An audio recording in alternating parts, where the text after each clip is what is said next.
우리가 아는 것처럼 예수님께서 그 예루살렘 성전을 허물겠다고 선언하셨습니다.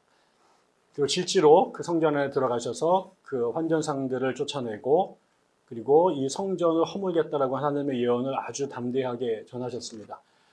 이런 얘기를 듣기 싫어하고 또 예수님의 그런 모습이 불편했던 그 성전을 중심으로 한 그 유대 지도자들이 예수님을 제거하기 위해서 여러 가지 그 음모를 꾸몄었죠. 그 중에 이제 어려운 신학적 질문들을 던져서 또 정치적인 이슈들을 제기해서 예수님의 말꼬리를 잡으려고 노력했고 그런 것들을 이제 빌미로 해서 예수의 활동을 이제 제지하려고 그런 노력들을 해왔습니다. 그러다가 우리가 아는 것처럼 이제 드디어 성전을 떠나시게 됐을 때 지난주에 여러분 기억하시죠? 그 예수님께서 그렇게 성전의 문제점을 통렬하게 그다음에 때로는 과격하게 지적하시고 비난하셨는데 성전 문 앞으로 나오자마자 그 성전을 바라본 제자들의 반응이 어땠습니까? 네, 그렇게 허물어야 된다라고 얘기했던 그 성전을 보고 야, 이 돌들과 건물들이 얼마나 장엄하고 훌륭합니까? 라고 그 건물 앞에 이제 넋이 나가는 그런 반응들을 보였죠. 그래서 예수님께서 또 한마디 이제 지난주에 하셨던 게 저희 설교의 내용이었습니다. 오늘은 그 이야기가 끝나자마자 예수님께서 너희들이 이렇게 건물이 훌륭한 걸 보느냐? 너 거기에 이 건축학적 미학의 그 감동을 받아서 그렇게 탄성을 지르느냐? 내가 돌 위에 돌 하나도 남기지 않고 이 성전을 허물어 버리겠다. 이렇게 말씀을 하셨죠. 그리고 났더니 이제 제자들이 이제 꼬리를 물고 또 그 다음 질문을 던집니다. 주님께서 이 성전을 허물겠다라고 하시니까 제자들의 반응이 여러 가지 나타날 수 있었는데 그 성전을 허물겠다라고 하는 예수님의 선언에 대한 거의 자동적으로 튀어나온 질문이 두 가지죠. 언제 그런 일이 일어날까요? 두 번째로는 그런 일이 벌어지면 어떤 징조가 그 전에 나타날까요? 이게 제자들이 던진 두 가지 질문이었습니다. 이 질문을 어떻게 우리가 이해해야 될까요? 예수님께서 지금 이스라엘이 이 땅에 존재하면서 세상의 민족과 구별됐던 아주 독특한 것이 하나님께서 선택하신 민족이다. 이 민족을 들어서 만국의 제사장 국가로 세우고 열국의 축복의 통로로 사용하겠다라고 얘기를 하셨고 그렇게 이스라엘 백성을 하나님이 선택하신 것에 대한 두 가지 아주 중요한 그 도구가 증거가 하나는 성전이었고 하나는 언약이었죠. 율법이었죠. 이 두 가지가 이스라엘 사람들이 하나님과 연결되어 있는 우리식으로 말하면 과연 정말 동맥과 정맥처럼 하나님과 연결되어 있는 아주 생명줄입니다. 그런데 그 두 가지가 무너져 내린 현실이 지금 타락한 성전으로 증명된 겁니다. 계속해서 반복적으로 말씀을 드렸습니다만 그 성전이 하나님의 백성들이 기도하는 집인데 하나님과 기도로 연결되어 있는 탯줄인데 그 성전이 어떻게 바뀌었어요? 강도의 소굴로 바뀌었다 이렇게 표현을 하셨고 그 다음에 이스라엘 백성의 그 율법의 핵심이 하나님을 사랑하는 것 그리고 이웃을 내 몸과 같이 사랑하는 것 이 두 가지로 집결이 되는데 결국 하나님에 대한 사랑이 성전의 제사로 표현되어진다면 그것은 결국은 우리의 삶 속에서 우리 삶의 다양한 형태의 가난한 우리의 이웃들을 내 몸과 같이 사랑하는 것으로 표현되어져야 되는데 지난번에 예수님께서 뭐라고 집전하십니까? 비둘기들을 속아 팔어 그 연약한 가난한 백성들이 그 다음에 지난번에 또 나타난 것처럼 과부의 두 렙돈까지 다 탈탈탈 털어서 교회에 바치게 하는 것으로 하나님에 대한 사랑을 표현하게 만들었다. 그래서 성경을 절반을 읽었지만 나머지 절반은 제대로 읽지 않은 형태의 모습이 당시 유대 기독교의 핵심이었고 그런 의미에서는 이 종교는 더 이상 하나님께 유효하지 않다. 그래서 허물겠다 이렇게 말씀을 하신 거잖아요. 그런데 이 이야기를 듣고 그래서 내가 예수님께서 이 성전을 전부 다 걸어 엎어버리겠다. 전부 다 돌 위에 돌 하나 남기지 않고 완전히 가루로 무너뜨리겠다라고 이것이 하나님의 뜻이다라고 선언을 했는데 과연 여러분 같으면 이 질문을 이런 선언을 들으면 여러분들은 예수님께 어떤 질문을 드리겠습니까? 여러분의 마음에 뭐가 들어야 될까요? 만약에 아주 심플하게 누가 와서 우리 교회를 예수님께 오셔가지고 백향나무를 헐어버릴 거야. 이 교회 문 닫아버릴 거야. 전부 다 쫓아낼 거야. 라고 하면 여러분들 이 교회의 중심이었던 이 교회를 개척하고 이끌어왔던 여러분들이 예수님께 무슨 말씀을 드리겠어요?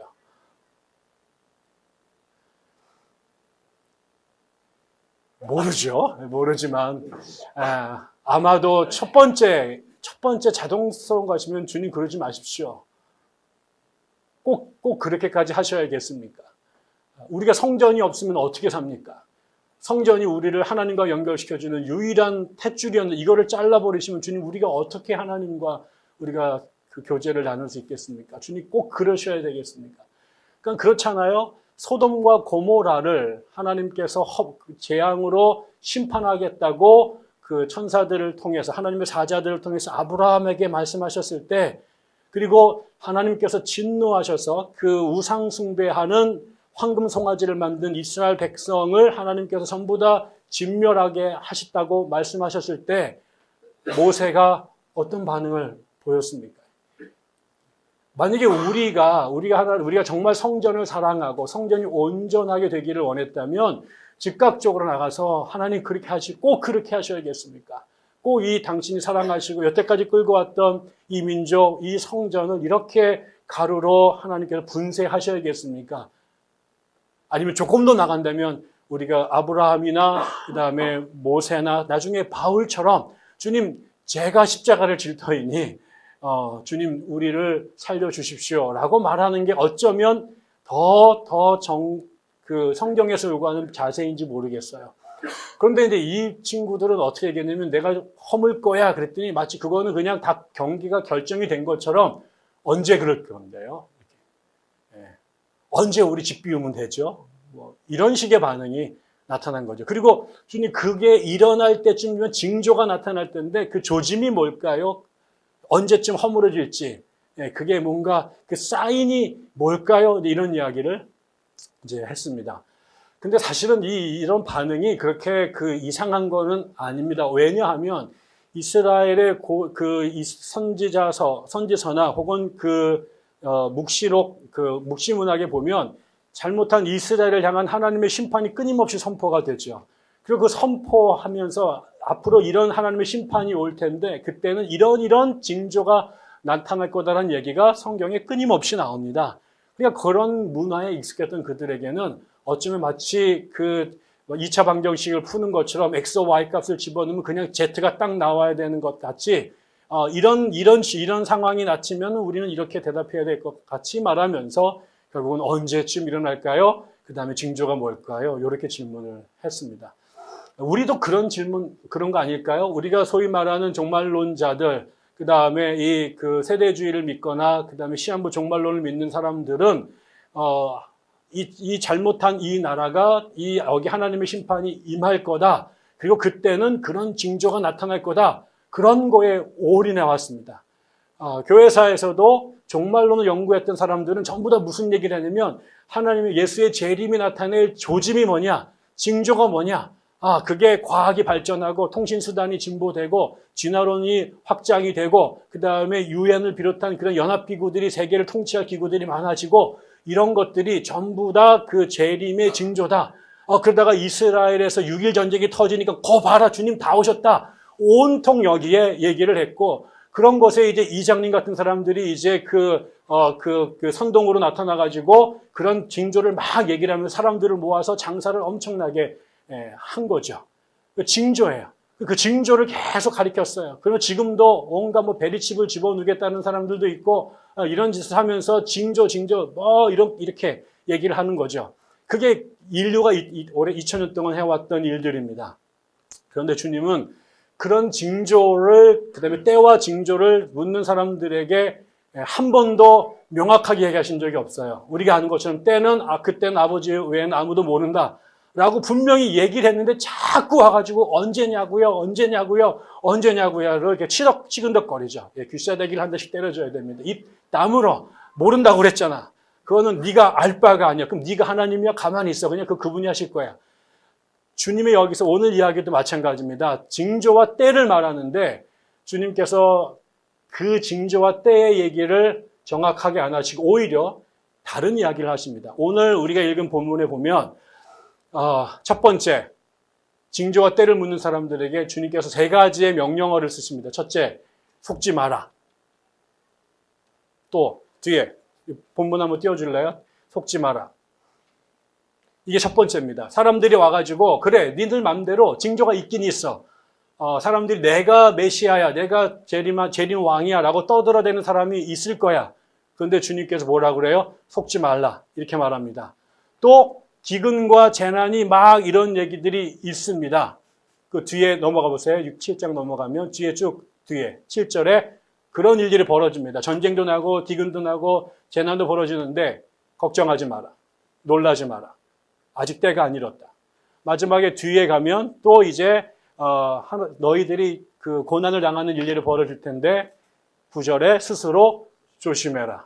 이런 얘기를 합니다. 이거 갖고 사람들이 수없이 인류 동안 종교 장사를 해 먹었습니다.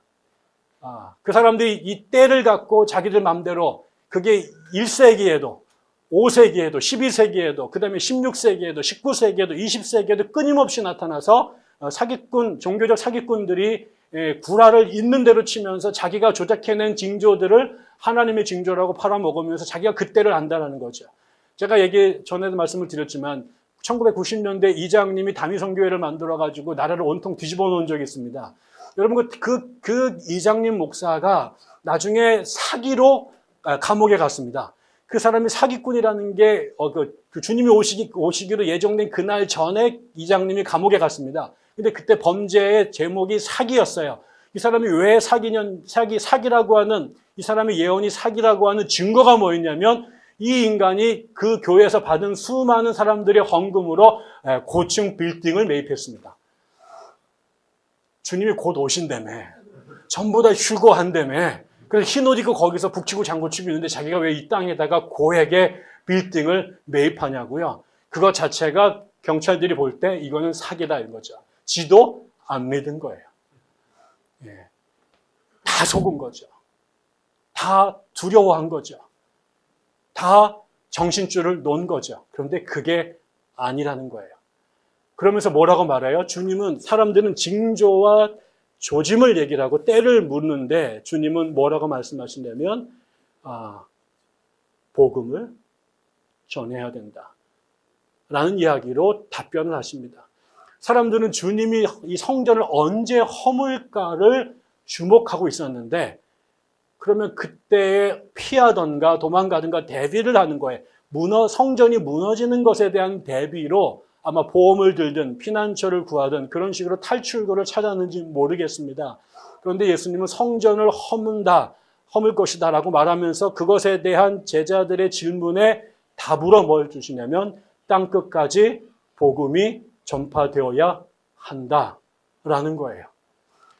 사람들은 성전이 허물어지는 것을 기정사실로 하고 그 허물어진 성전 이후를 어떻게 대비할까를 염두에 두고 있었는데 예수님은 성전을 허무시는 것이 단순한 종말이 아니라 새로운 창조의 시작이었던 거죠. 사람들은 다 끝나니까 도망갈 생각했어요. 방공호로 도망가고 피난처로 도망가고 우리나라에 있는 십승지로 도망갈 생각들을 했을지 모르는데 예수께서는 이 성전을 허무시는 것이 세상을 끝낼 종말이 아니란 말이에요. 세상 사람들은 성전이 허무는 걸 세상의 끝으로 봤단 말이에요.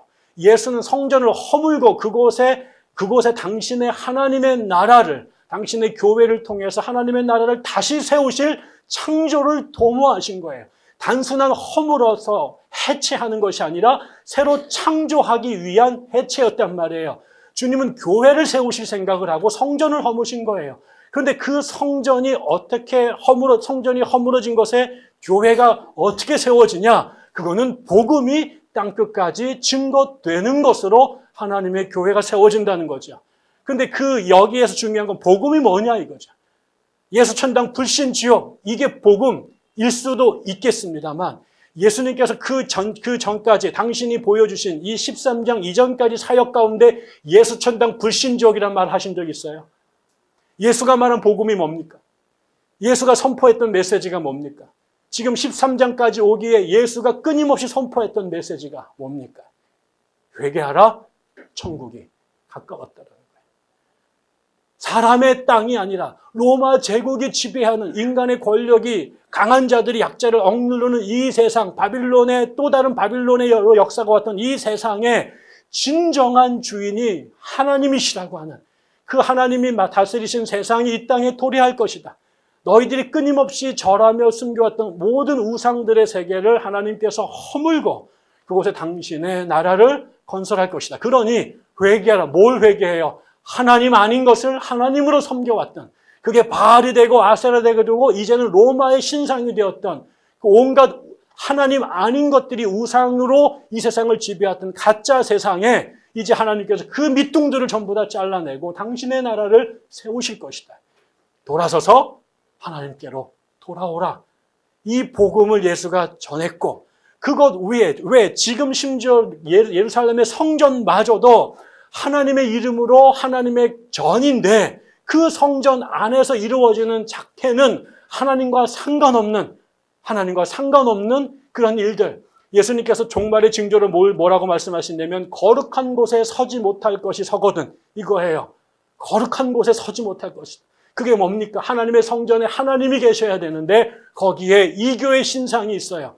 하나님이 받으셔야 될 그 영광의 자리에 세상의 군왕들이 있어요. 하나님께서 받으셔야 될 그 예배의 대상자가 만몬이고 물질이고 권력이고 정치고 그 다음에 돈이에요. 이 모든 것들의 우상들을 회피하고 하나님의 세상, 하나님이 왕 되신 당신의 나라 킹덤 오브 갓을 건설해야 된다는 거죠. 이거는 단순한 종말이 아니에요. 종교시대가 끝나고 주님이 재림하셔가지고 아마겟돈으로 가는 그 얘기를 한 게 아니라 타락한 성전을 허물고 하나님의 복음으로, 하나님의 말씀으로, 하나님의 성령으로 당신의 세상을, 당신의 교회를 세우시겠다라는 거예요. 그러니까는 사람들에게는 주님께서는 이 대답을 원했을 거예요. 제자들이 예수가 끊임없이 복음을, 하나님의 나라를 선포하는데 하나님의 나라의 도래를 꿈꾸는 게 아니라 성전 무너지는 것에 대하여 멘탈이 붕괴되고 있는 거예요. 우리에게도 마찬가지죠. 우리가 교회를 비판한다거나 혹은 성전을, 우리 안에 끊임없이 성전을 허무는 것은 그 성전을 허물어서 종교적 해체주의와 허무주의로 가자라고 하는 것이 아니라 거기에 진정한 하나님의 세상이 우리 가운데 임하도록, 우리 교회가 하나님의 나라가 세워지도록, 그러기 위해서 여기에는 복음의 하나님이 주인이시고 그 하나님의 나라로 우리가 돌아서야 된다라고 하는 그 나라가 도래하고 있다. 그 나라가 도래하고 있다. 그게 먼 미래가 아니라 그게 보기 보면 Kingdom of God is at hand라고 말해요. 그 나라가 바로 우리에게 왔다. 그 신앙을 종말 신앙이라는 거예요.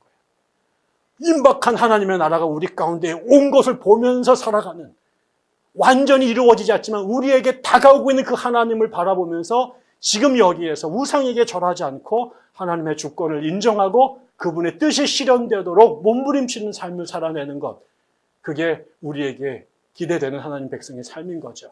성전은 허물어야 돼요. 그 성전이 온전한다면 허물 이유가 없어요. 왜 허물어요? 성전인데 하나님이 계시지 않는 성전이에요.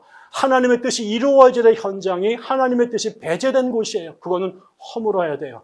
그리고 하나님의 말씀으로 끊임없이 당신의 교회를, 당신의 나라를 다시 세워야 되는 거죠. 두 번째로, 그리고 난 다음에 이 하나님의 나라가 성전을 허문 것 위에 말세의 징조가 중요한 것이 아니라 그 무너진 성전을 다시 세우기 위한, 하나님의 나라를 세우기 위한 당신의 복음을 증거하는 것이 결정적으로 중요하다. 하나님의 나라를 선포하는 것이 핵심이다라는 것이고요. 그런데 이 두 번째로 예수께서 뭐라고 말씀하시냐면, 이 나라를 나라가 선포되어지고 확장이 되어야 되는데 이 가운데서 이것이 그냥 우리가 엘리베이터를 타고 올라가는 것처럼, 에스컬레이터를 타고 이렇게 올라가는 것처럼 자동적으로 이루어지는 게 아니라 엄청난 저항과 박해가 일어날 것이다 라고 말하는 거예요.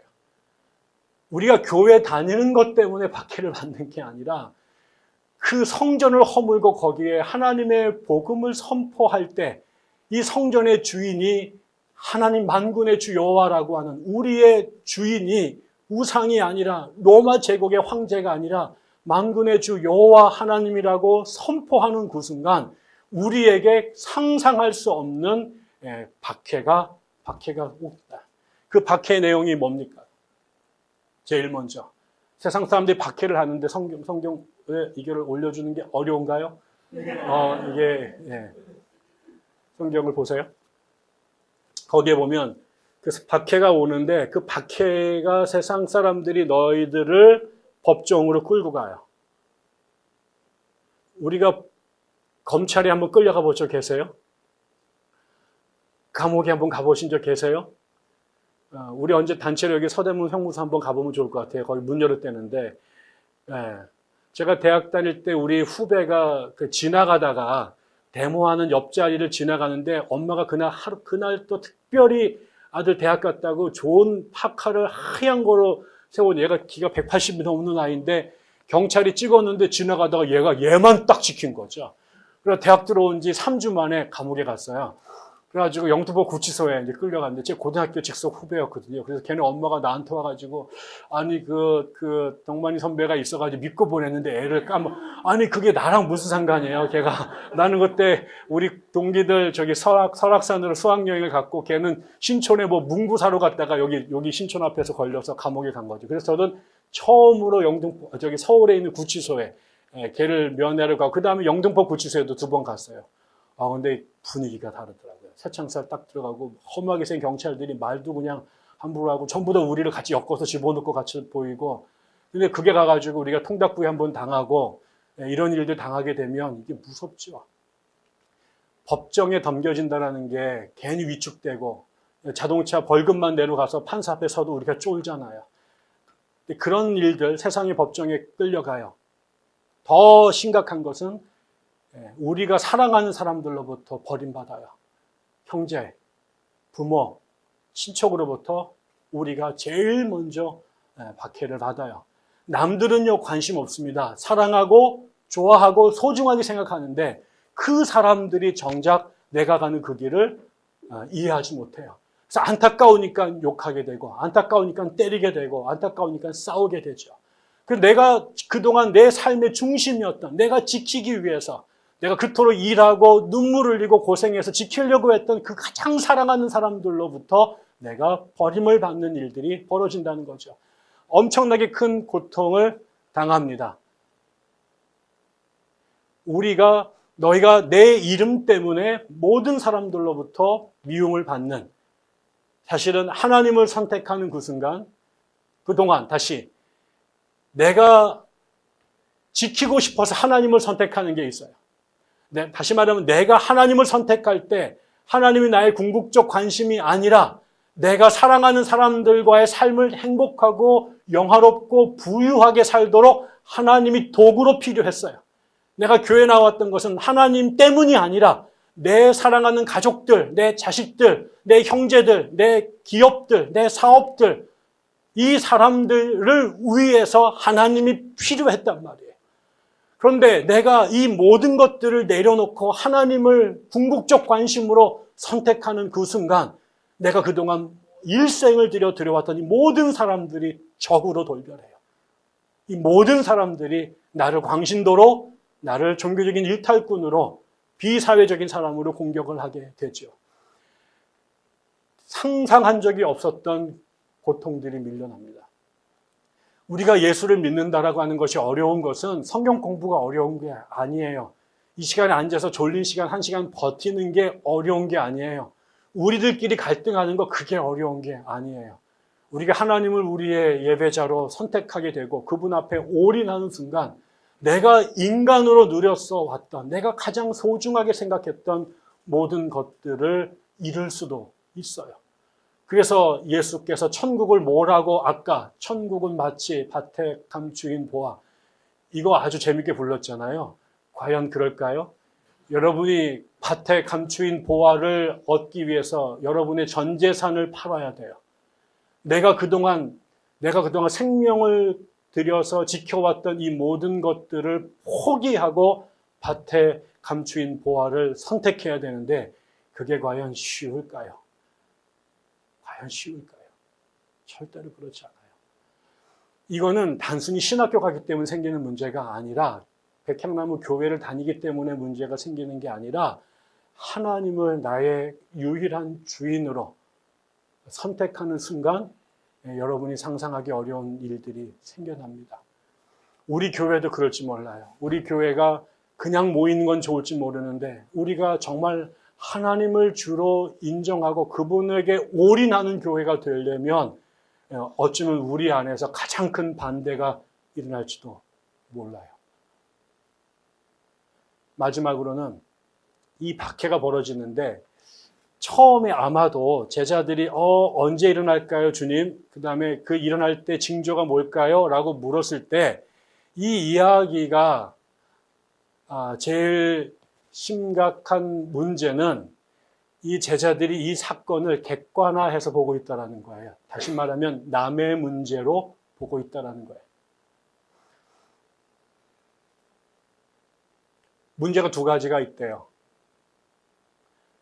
누가 짐 월리스가 쓴 말 중에 그런 말이 있었던 것 같습니다. 우리가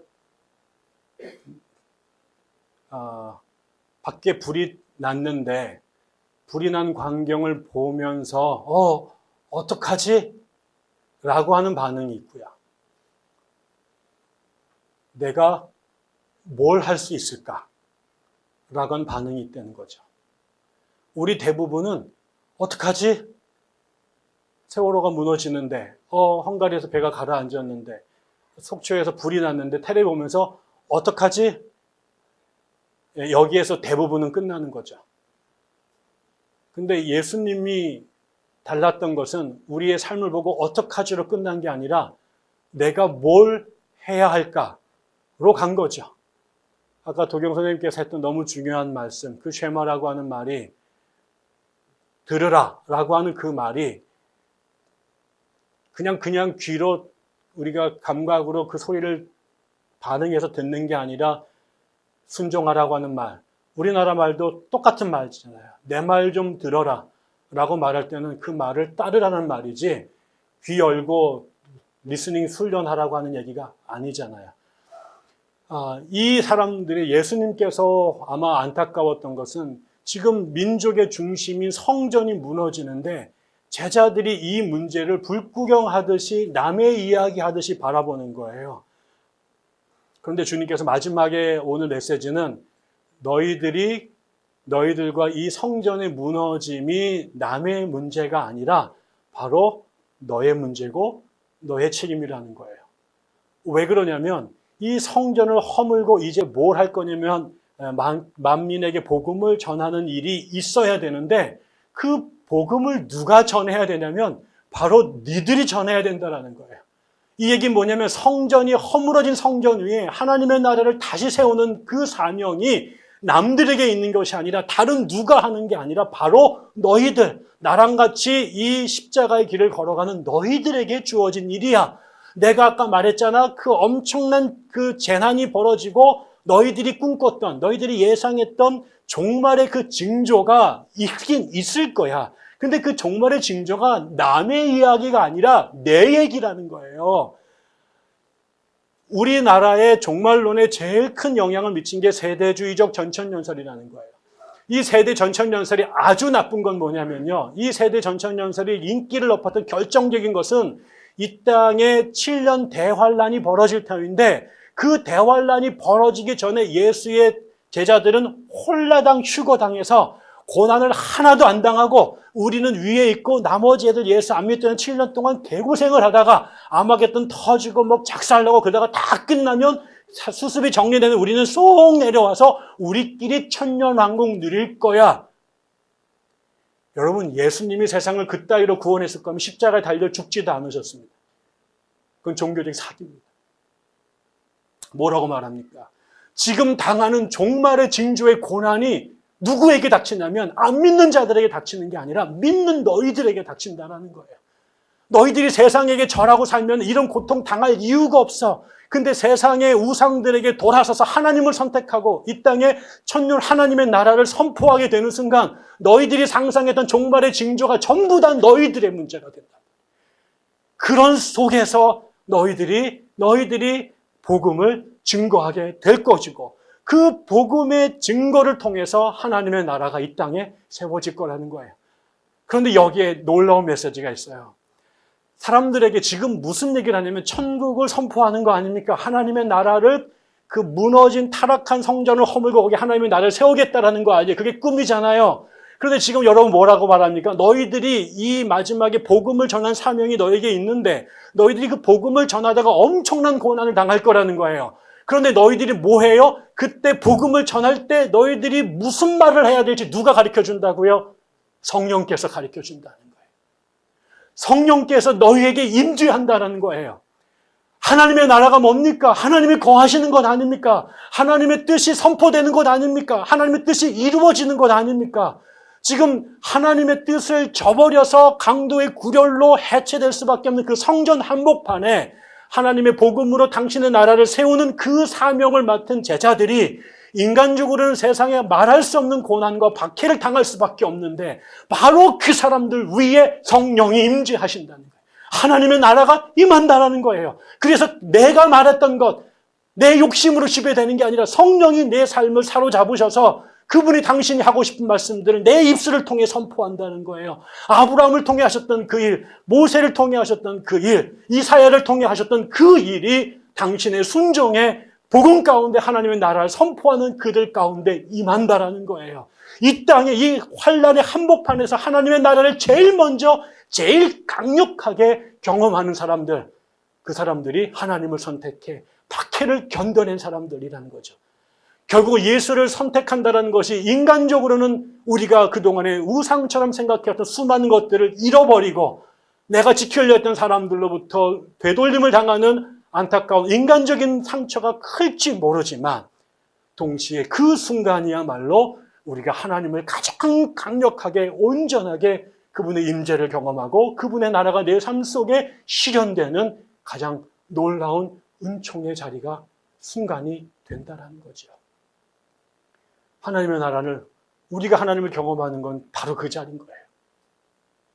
아무런 박해도 없이 종교적인 이 온실 안에서 같은 종교적인 목적을 갖고 있는 사람들끼리 모여서 아름다운 음악과 좋은 안락한 환경 속에서 예배를 드릴 때 느끼는 감정적, 정서적 그 희열 자체가 하나님의 나라일 수도 우리에게 주어진 특별한 은총이기도 하지만 더 진정한 온전한 하나님의 나라의 현존을 하나님의 살아계심을 경험하는 그 자리는 끊임없이 성전을 지키려고 하는 타락한 이 우상들의 세상 한복판에서 당당하게 야훼를 선포하고 당당하게 하나님의 나라를 지향할 때 내 몸은, 내 육신은 날마다 후패하고 날마다 고난 가운데 있을지 모르고 세상 인간으로 살아가는 세상의 삶은 버거울지 모르지만 그 가운데 현존하시는 하나님의 거룩한 나라를 가장 강력하게 경험할 수 있는 것이죠.